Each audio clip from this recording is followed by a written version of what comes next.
Welcome to Women Thrive podcast. This is where you'll get to hear incredible stories of female entrepreneurs, business owners, women from all walks of life. Myself, Maganda Jan, and my co-host Abigail will be interviewing incredible women, hearing inspiring stories of women from all around the world. I have no doubt that you will find something that will be life-changing for you. Make sure you hit that subscribe button and join us for our future episodes. Hello and welcome to today's episode at Women Thrive Podcast. I'm so excited to have you here for another amazing episode with one of our guests. Today, we are interviewing Katrina Marsh, who is actually one of our co-authors at the Women Thrive book. Hi, Katrina. How are you? Good. Thank you, Ray, for having me on. I'm so excited to be here. Where are you joining us from? I am joining you from Northern California, small town in Dixon. Oh, I'm so excited to have this conversation. I'm actually looking forward to introducing you to our audience. Well, of course, you have been on a cover of Women Thrive magazine quite recently as well. But actually, I'd love for you to get to know Katrina. So Katrina Marsh is the founder of Busy Bee Studios in Dixon, California, and is a co-founder of Maganda Media Management, a full-service media agency focused on curating authentic personal brands for individuals and businesses alike. And very soon, or depending when you're listening to this episode, she will be an author at the Women Thrive book. So I'm looking forward for you to all discover her story in the Women Thrive book. Hi, Kat. Tell our audience a little bit about yourself as well, if there's anything I missed. Absolutely. I mean, that was quite the intro, so thank you. Yeah, so I'm based in Northern California. I'm a two-time business owner. I started my yoga studios, originally a yoga studio, Busy Bee Studios, in 2021. And then that has evolved into more of a fitness and community center to kind of pull in more fitness styles and also some fun events that we try to do to get the community together. Alongside Busy Bee Studios, I also founded and own a media management agency. It's a full service agency that works on content creation, curating personal brands, and really just pushing our clients to the forefront of their audience and connecting their audience to their message that they're trying to portray. So with both those businesses, I stay pretty busy. It's in the name, Busy Bee. So but yeah, I really try to keep a balance with both of the businesses because I love them equally and they are definitely passions. But then I also get some downtime as well by popping into some yoga classes here and there and playing with my doggies. Yeah, and I love following you on your journey. Some of the content sometimes is just so much fun and sometimes it's so funny as well. I try. Tell me more about Maganda management. So how did it come about? I'm really curious about what made you start this particular business. I've heard more about social media before, but I want to really delve into Maganda media management. Yeah, absolutely. I think the story is it's very organic and I love talking about it. So thank you for asking. The business started as Marsh Media. Actually, my last name is Marsh. And so it was Marsh Media. And I'm not a big fan of that name, but I was like, you know what? It works. The M's, there we go. So it started as a social media management business where I was the main social media manager, and I would work with small businesses that were looking to really just be online. So in my city, we actually have, it's a very traditional city. We have like our two main bars and it's a very small town. So a lot of these businesses aren't really online. And it kind of came about by, I was being reached out to like, oh, I see that you post on social media. Do you have any tips for getting my business on social media? How do I even do that? So it started from kind of helping people here and there to being like, I can really provide this service and kind of take it over for you, but also hold your hand and show you how to do it yourself. So it started as social media management for small businesses in the smallest sense. So helping them post on Instagram, helping them post a story, helping them create an Instagram account or a Twitter account or a Facebook account, linking it to their websites. So then Marsh Media started to evolve itself when I met a photographer who's big in our county. His name is James Young. So James Young helped me co-found this next level of our agency. And he's a very established photographer. He's a very, very talented person, total artist. I went in one day to a client consultation. I had a new client that wanted to look into getting some social media services. And I had a consultation process at the time. I was talking to them and I was like, you know what? Like, I am not a photographer. I'm not a videographer. I will help you post. I will help you create. But if you want me to take your photos, it's not going to look good. So if you hire a photographer or if you take the photos yourself or the videos yourself, we have kind of like a collaborative client file that they can upload to. And then we would use that content to source their media at the time. Now, they were very ready to get this going and they already had a photographer that they wanted and it was James. So they were like, how about you set up a meeting between me, you, and James, and we will get this started. So I reached out to James. I was so nervous. He's got a ginormous following on Instagram. So I was like, he's probably not even going to see my message. How am I going to get in contact with him? So I messaged him. He responded right away. He was like, oh my gosh, like, absolutely, this is awesome. And I need to pick your brain about what you're doing. I think this is incredible. And I was like, oh my God. So we got on a phone call and he was totally interested in this social media management route that I've been doing. And he'd been getting a lot of inquiries about pretty much like if he could be his client's social media managers. And he's like, I can take your photos. I can't do that part. So we were able to fill this need for each other. And together we became this like dynamic duo of this high quality content and this high quality distribution. So we were able to create these processes, build out our team, really create this brand and this business together from that point on. And that is how Maganda is really sitting today. It's this funnel of people that are looking to be online, or maybe they're already online, and then refine their presence. And we've been able to create these incredible processes along the way that we're really looking to start educating people on, of pretty much finding your message and then finding a way to connect that to your audience, and then really getting your audience to that next level of either clicking your website, booking your service, buying your product, whatever it may be. Maybe we've had some inquiries about a politician, so maybe voting for you. So yeah, it's been a crazy ride and it's been very exciting. So that's the story of Maganda. Wow. And I know as one of your business names goes, Busy Bee, you stay busy.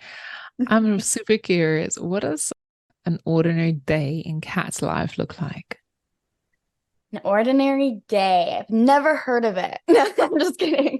They're all So extraordinary and different, I all guess. extraordinary.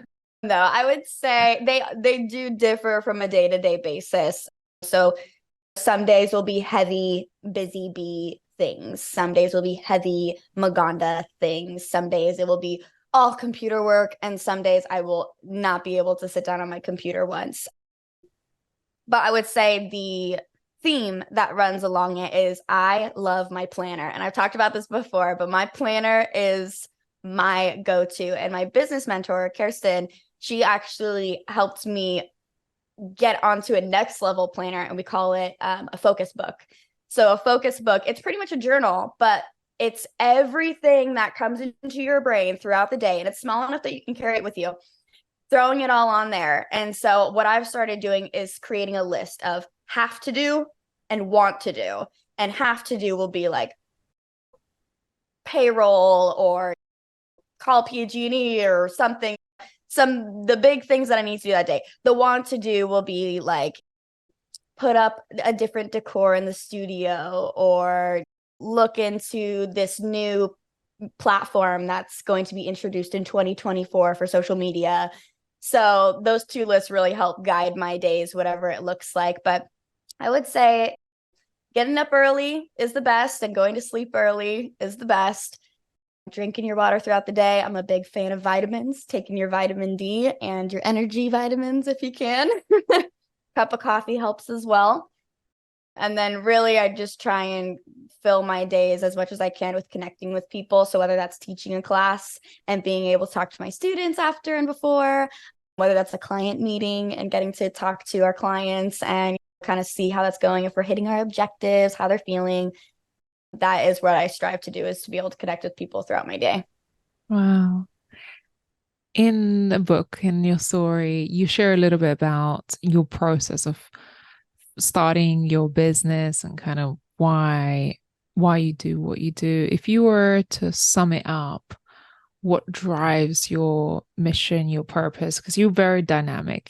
You're passionate about what you do. You give so much to your work and you're really passionate about it. But what drives you to wake up every morning and pursue your businesses with so much heart and passion? I appreciate your words. I think we're all multi-dimensional beings. And in regards to the story, I think that I am so fortunate. I think everybody has a story, and I'm very fortunate to have been able to bring mine to paper. And I think everybody has a story that they could bring to paper or a blog or through their services. So I'm very fortunate to have been a part of this process, and I cannot wait for this book to hit the shelves. I would say my big motivator is really community. And it sounds like a basic, vague, overarching community, but really the biggest driver that I have is being able to connect with people. And that's why I try to fill my days with connecting with people on some level.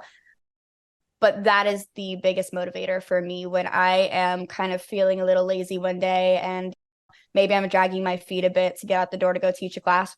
As soon as that first person walks through the door, I'm a totally different person in the best way possible. I'm just filled with energy. I love seeing people that are showing up for themselves, that are devoted, that are coming to class, even though maybe they had a long day at work or they haven't even gone to work yet. It's a 6 a.m. class and they're coming in. Maybe it's a long day in the office and they took the time out to take a Zoom call real quick for a meeting. My biggest motivator is definitely the people that I serve and the people that I can serve. And that is why throughout the process, I've tried to refine my services as much as possible to really better serve the greater community of not even my county. We've started to kind of go out of state now with clientele, and Busy Bee is heading in a virtual direction as well. So we've had some people that we've been able to connect with, not even just in our immediate location. So that's been very, very exciting. Amazing. And it's amazing that you get to build those communities, one through your physical brick and mortar business, which is your studio. And you talk about community. And I watched some of your videos and reels where you guys are dancing and having your yogas and all of that. And then you get to do that online, and you have quite a following on social media. First of all, how big is your following right now? And how did you manage to do that? Yeah, I mean, my following, I would say it's actually grown a bit this year, particularly. And I think that came with a shift of not hiding behind my businesses, which I think it's a good thing to an extent, to be able to show your business for what it is and not be the only one on your social media. Show the people that are coming, show your team. But in terms of my personal accounts, it's been a crazy shift, actually. I think in the past, I would post every once in a while, maybe like 1 year, I think I posted like 3 times. Like I really didn't post a lot. And then if I did, they were so like thoroughly thought out, and like the captions and the poses, and I never posted videos. It would just be like photos of whatever I was doing. And then this year, especially with the book process and the media push behind that, I was like, okay, you know what? I actually need to show people that there's a human behind it, and kind of that I am not just Miss Busy Bee and I'm not just the Miss Maganda. Like I am like my own person that's got some fun stuff going on. So I've taken a shift in my social media, started posting like a real person. I think that really helped boost my following and my engagement is posting what you're doing, not just when you get everything perfectly laid out so you can snap a picture, videos when you can, showing the community involvement that you're doing. So my following stands around like, I would say 4,000 followers right now. So in the grand scheme, I know Women Thrive's platform is ginormous. So it's still on the smaller scale, but it's like, it's a good chunk that I'm like, wow, like people want to know what I'm up to. So we did a live actually the other day with one of the other co-authors, Paige, and she said that it was like some of the highest engagement that she's had so far. And I was like, it's the first live that I did, which was very nerve-wracking, but I was seeing these people I knew hop in there and comment and like, and I was like, oh my God, like people are interested. So it's exciting. Yeah. It's amazing, what happens. And this is a testimony of your values, which you just mentioned in terms of having community and building that community and building those connections. Because without you building that relationship and trust with your audience, those people would not be hopping on live if you don't have a relationship, if they don't trust you and really your true supporters. So even if it is 4,000, it's those first, and I think for women in business, it was our first 1,000 that made a difference. Real authentic, deep connections and relationships. And I took the time to really foster it. And then the first 10,000 was that magic number as well. And then once we hit that 10,000, we're like, okay, we're off. Started to grow like crazy. But you got to really establish those relationships. I think especially right now in this online social media, fast moving, hardly loyal audience, really establishing that. You talk sometimes about like Generation Z, right? And what does that mean? And what are the characteristics of Gen Z? And how could businesses be more appealing to the new generation coming forward? Yes. And I think I wanted to talk about this a bit because I think with the phrase, the term Gen Z, people are like, oh, unmotivated, lazy children. And so I think it's important to know, like, to see that, like, no matter what this generation is representing right now, whatever that may be to you, it is this new generation of people that your business is going to serve to an extent, depending on your business.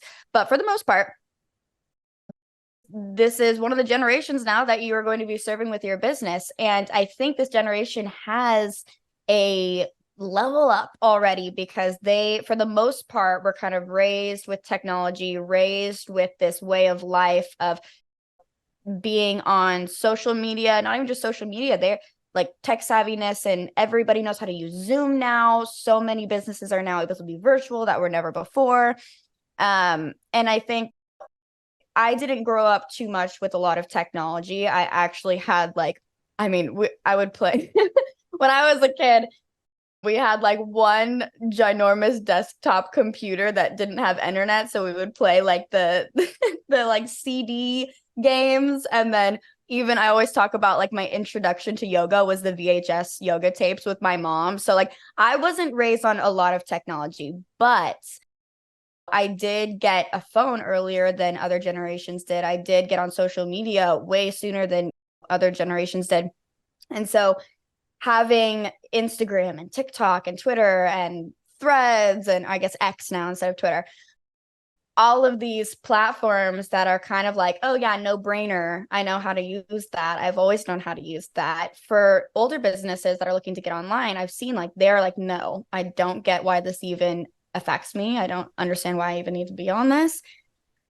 So I wanted to touch on that Gen Z idea of there is this untapped potential there of people that are already knowing how to streamline processes. And some people see it as cutting corners. Some people, like, I think it's efficiency. I think that if you're using technology in the right way, you can absolutely make your business, your brand whatever you're doing to serve the public a lot more efficient. And you can use technology in a good way. You can use technology in a bad way. You can use social media in a bad way. You can use anything in a bad way.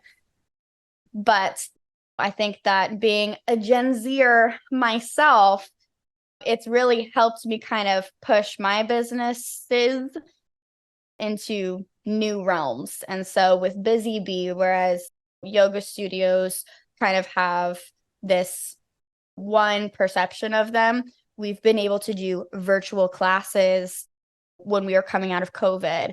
And we were able to do Busy Bee on Demand, which is a new feature that we have coming on, where it's going to be a hub of follow along yoga videos. And we're able to do polls to see what's a popular class time. I'm able to meet with Maganda clients on Zoom. I'm able to share things in Google Drive folders. And so all these elements and tools that we have at our fingertips that I've been able to kind of use for my business and also share with other people on how to use in theirs. It's so interesting that you find efficiencies, and I say laziness is also a superpower. Because, hey, for people who are perhaps lazy, or it's a term that is seen as a negative. Me being a Leo, I fully embrace my laziness because it allows me, as you say, find the efficiency, find a way of getting it done quicker, faster, in a better way through the power of technology and other tools that are currently available to us. We become more resourceful, and having come also from a background where we didn't have that much growing up, or I've seen the environment around me when you don't have that much, you just simply become resourceful.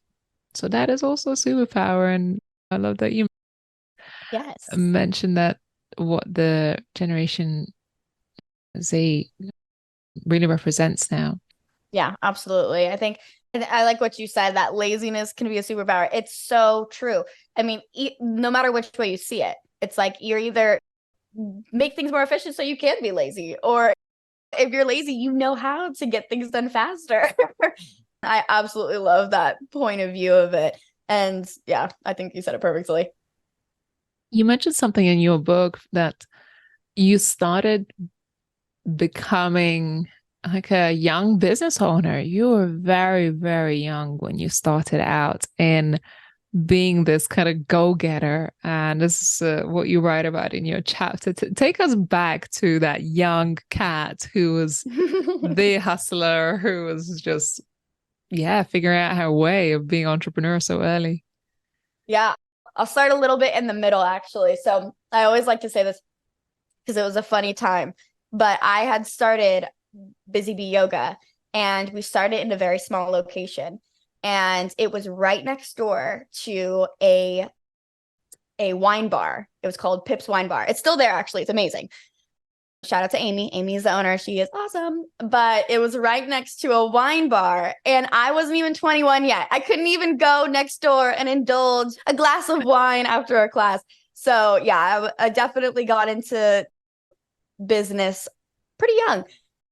But I also was around it my whole life. My parents started a coffee shop when I was young, and there's a picture of a newspaper that we were in that we have framed, and it's me with these ginormous sunglasses. I'm tiny. I'm like 4 years old.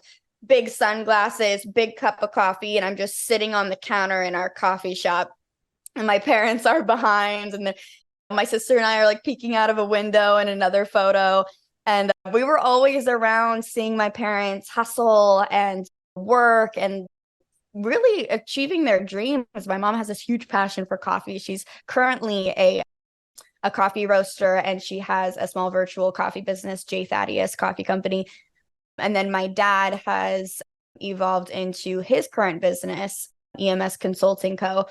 So he was always a first responder, always busy. He very much ingrained the hustle culture in me. So he is currently his own boss, and his network, the community he has built, has been my inspiration. He has just everybody as a friend. He's somebody that everybody sees as a friend. If they see him in public, they are definitely going to talk to him. And he's going to act like he just saw them yesterday. Like, he's an absolute inspiration. My mother as well.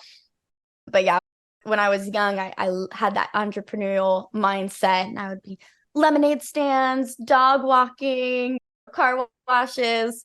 I started a girls club when I was in 4th grade called the Daring Girls Club.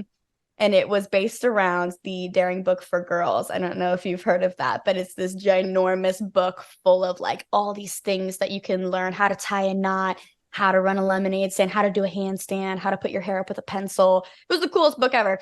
And so we started a girls club all around this book, and we would do all these little entrepreneurial little avenues together. We'd go rake leaves in the fall, and we did community service at our old veterans hall. And yeah, we stayed busy.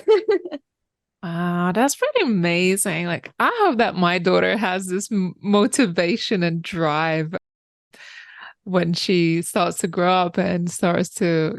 It's just so nice to know that you got inspired by your parents, you observed, and then like, okay, let's get busy. Let's do this. So that's very, very interesting, actually. Yeah, well, Ray, you're a very, very inspirational person, and your daughter is so lucky to have you as a mother. I am like, congratulations for the millionth time, because she is beautiful. But like, you are just an absolute trailblazer. You are paving the way for your daughter to just see this amazing, inspirational, powerful figure as her mother. So yeah, absolutely, she is going to be a driven young lady. I hope so. She's been coming to my podcast and meetings since a couple weeks old. So, It's in and your actually, blood. she sat through with me through our business interviews of our speakers and our summit that happens in March. This was like a whole week event. And she was, of course, in my tummy still. But I still think that babies are in your tummy, they hear what's going on. And I hope that she takes on this women empowerment mindset and paves and trailblazes her own way in life. So I really hope so. Yes, I believe it. But Kat, you're our inspiration. You don't see it yourself, and I don't see it myself. I just do what I do. I do what I love to do, and I keep busy doing it. And it's like, okay, for me, it's just another day in my life, right? I don't really look at it that way. But you're inspirational, girl. You're quite young, and to have 2 businesses, to have so much passion for it that you just pour it in and you support the other people, you create communities. What's next? What's on your dream board or vision board that you want to achieve in your life? What is next? Well, I have a pretty exciting announcement. I'm saving it for the end of the book launch, but I do have a project in the works that I'm very excited to share with everybody. And then something that I can talk about right now, though. I kind of touched on it a little bit earlier. So Busy Bee on Demand, we're kind of taking our studio in a virtual direction. We are looking into creating an entire virtual sphere for the studio to be able to connect with people everywhere. And we're looking to do this in the form of a software or an app. Right now, we have it available on our site, but it's a very, very minimal design. It's just videos. So if Ray, you wanted to take a class, but you didn't want to stay up until 2 a.m. to take a class at our time, you'd be able to go into this archive and be able to follow along with yoga videos there, guided meditations. So that is a very exciting direction that we're heading for Busy Bee. I think overall, what I'm really excited for is this opportunity to be able to push in the direction of more women empowerment and women in business, and not even just women in business, really any young individual that's looking to get into business. We've been doing a lot more work recently with youth and kids programs and teen programs. And I love it. I think it's the most inspiring thing ever to have somebody ask me a question about how I did something, but like in a way that I can tell that they're wanting to apply it. And so that first happened really early on. And I was like, why are you asking me? I don't know. And I was like, oh, okay, yeah, right. I'm a business owner. And so a lot more times since then, people have asked me, like, how did you do this? Like, how does it feel being a business owner? What is something that you would change if you could? And like there are people out there that are interested in kind of the process of the business, and not just the yoga studio for being a yoga studio, the media business for being revolved around media, but business because of business. So I'm excited to go into a direction of education, being able to educate through social media, but also through programs, and get to spread knowledge and kind of work with other business figures. So yeah. Amazing. I'm looking forward to hearing more about that. And of course, on the agenda, you are becoming an author. Tell us a little bit Yes. more behind the scenes. What was that journey like for you becoming an author? And of course, very soon going to be holding our books in our hands, and hopefully our readers will too. Very soon. I know, November 2nd. It was a little rough. It was so amazing and transformative. And the women that are in this group, all the support made it possible and made it such a process that I would look forward to doing. But it was rough in terms of writing the actual part of the book that I wrote. And it took a lot of editing. It took a lot of self-discovery. It took a lot of journaling. Had to talk to myself a lot. You can do this. Sit down and write. Stop avoiding it. But yeah, it was definitely a journey, to say the least. And it feels so satisfying to be at a point where that has been completed. That part is completed. And not because I wanted it to be done, but all that work being now in these words that I've particularly put on a page, and I feel that they are sharing the message in the way that I wanted to. That was the struggle.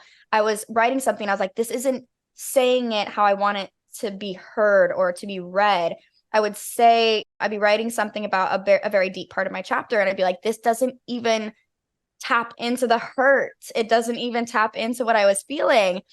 And it was frustrating. And then with the help of you guys and with the help of the editors and really just self-reflection in general and like a self-study, I was able to get these words that I wanted on the page.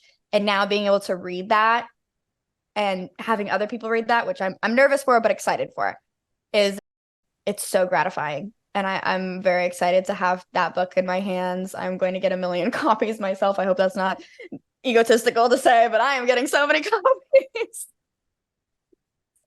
Oh my goodness. I love it. It has been such a process, and birthing your story. I can just describe it as that, birthing, because it takes a time. And there are many projects out there that do similar things, that doing co-authoring books.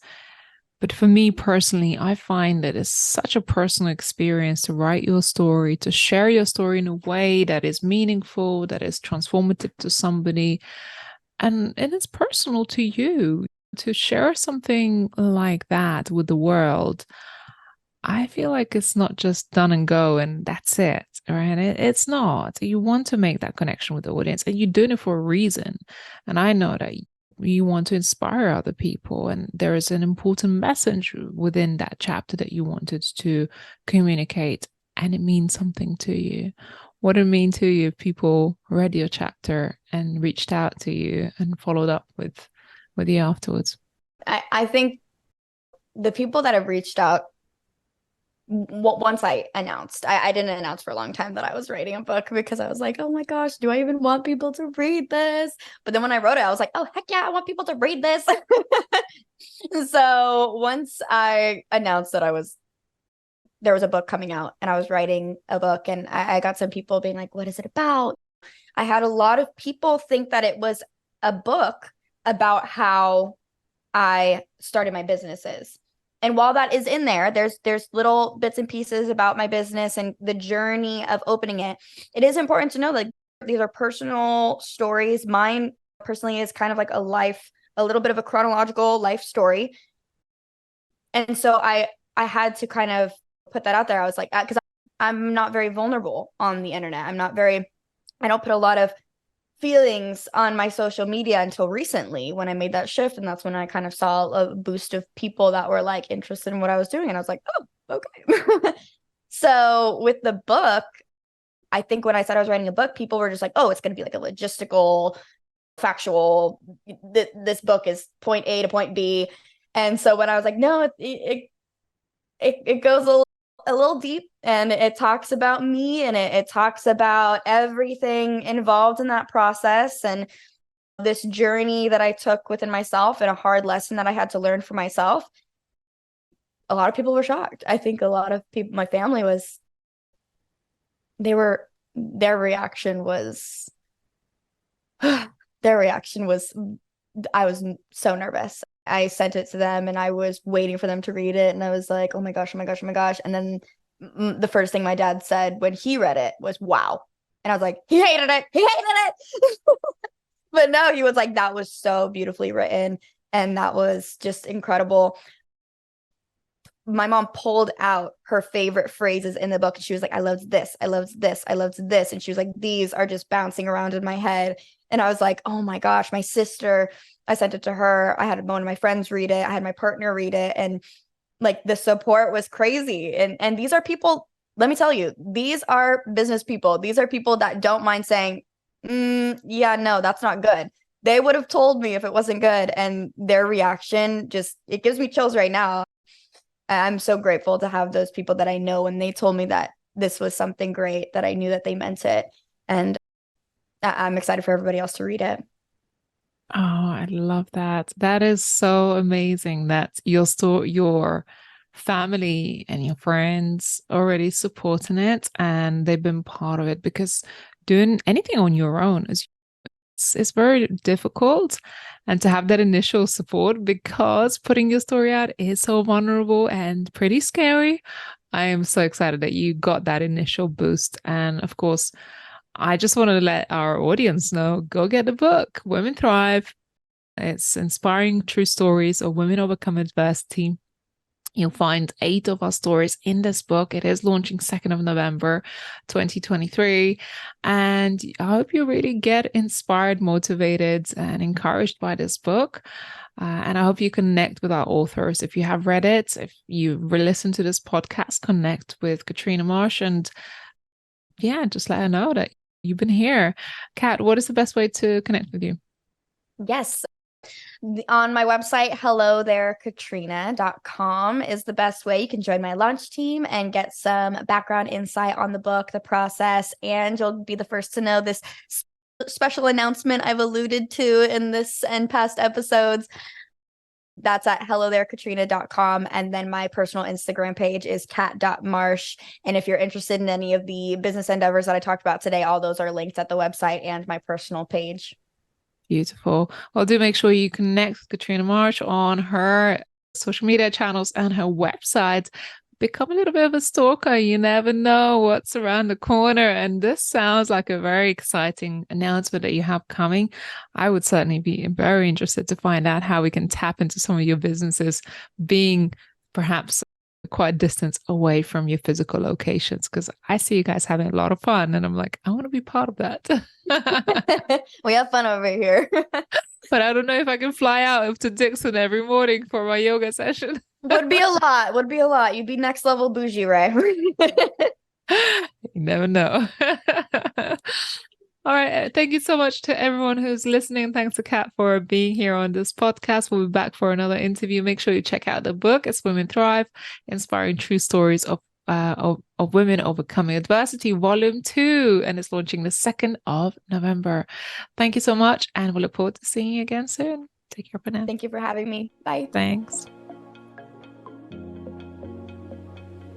Thank you for tuning in to Women Thrive podcast. If you found today's episode empowering and inspiring, be sure to subscribe and follow us. Better yet, leave a review and share it with others. We're committed to bringing you more stories that will empower and inspire you on your own journey. Until next time, keep listening, keep learning, and keep pursuing your dreams.